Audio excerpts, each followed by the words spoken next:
Cet atelier présente à la fois l'intérêt de remettre en perspective les enjeux de la transition écologique, du changement climatique, et de les partager avec les collègues. Parce que un des grands intérêts effectivement de la démarche, c'est que l'on se retrouve avec les collègues de sous-préfets, avec les collègues de la DAF, avec les collègues, y compris des fonctions support, parce que finalement ces enjeux de changement climatique, de transition écologique, énergétique, concernent l'ensemble des services, nous concernent tous.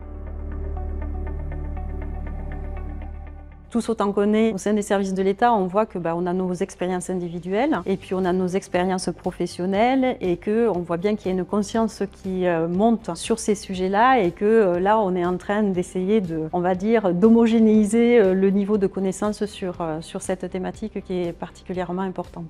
Cet atelier est très intéressant pour les ultramarins parce que déjà au sein de la Réunion, il y a une spécificité de risque particulièrement important. L'atelier leur a permis de voir que des actions étaient possibles à mettre en place pour réduire ces conséquences. C'est que la Réunion, on peut se dire, c'est un tout petit territoire au milieu de l'océan, mais c'est un territoire qui physiquement est fini.